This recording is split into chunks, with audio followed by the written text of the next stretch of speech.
kepada terdakwa. Oleh karena itu, dengan pidana penjara seumur hidup. Lalu Ketua Majelis Hakim Pengadilan Negeri Bandung Yohanes Purnomo Suryoadi sudah diketuk sebagai tanda putusan atau vonis seumur hidup bagi Heri Wirawan, pelaku kejahatan seksual terhadap 13 santriwati di Bandung, Jawa Barat, Selasa siang. Majelis Hakim Pengadilan Negeri Bandung berpendapat perbuatan terdakwa merupakan kejahatan serius dan tidak ada unsur yang meringankan hukuman. Namun putusan hukuman yang dijatuhkan hakim lebih ringan dari tuntutan jaksa yang menuntut terdakwa dihukum mati serta hukuman kebiri kimia. Hukuman seumur hidup mengacu pada KUHP pasal 12 ayat 1 berbunyi, pidana penjara ialah seumur hidup atau selama waktu tertentu. Pasal 12 ayat 4 KUHP menyebutkan pidana penjara waktu tertentu sekali-kali tidak boleh melebihi 20 tahun.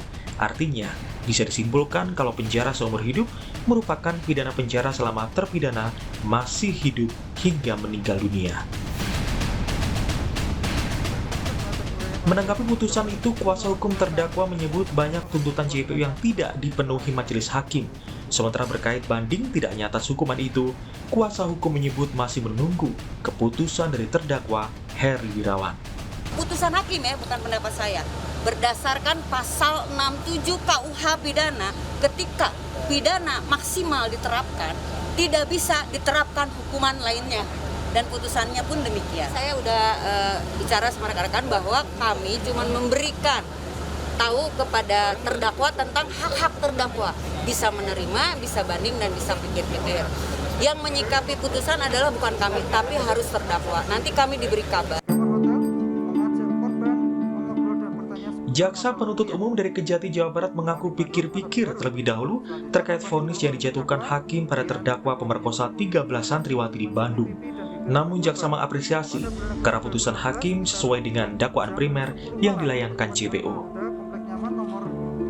Tuntutan kami yang belum dikabulkan dan tentu kami juga akan mempelajari secara menyeluruh pertimbangan dan putusan majelis hakim dari salinan lengkapnya pada kami, maka kami pada kesempatan ini menyatakan pikir-pikir dalam jangka waktu 7 hari untuk menentukan sikap apakah kami menerima putusan majelis hakim itu atau kami mengajukan upaya hukum berupa banding.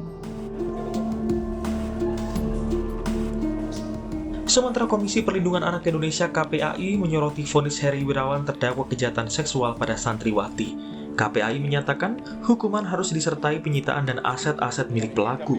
Hal ini perlu dilakukan agar belasan korban mendapat jaminan hidup. Jadi mereka korban. Nah, perspektif korban ini kadang tidak dipahami juga oleh Dinas Pendidikan atau Kementerian Agama atau juga para guru atau para pendidik. Nah, ini yang menurut kami adalah beban itu. Harusnya ketika dia bisa melanjutkan hidup ini kan jaminan itu. Ini dia mungkin akan pulih lebih cepat loh secara trauma psikisnya. Yang kedua, trauma psikis atas kekerasan seksual ini saya rasa berbeda-beda tiap anak, tapi rata-rata berat ya kalau dari hasil koordinasi kan dengan pendamping. Jadi beratnya itu memang betul kalau kekerasan seksual apalagi sampai memiliki anak ini itu memang sangat berat bagi anak-anak dan bisa seumur hidup loh.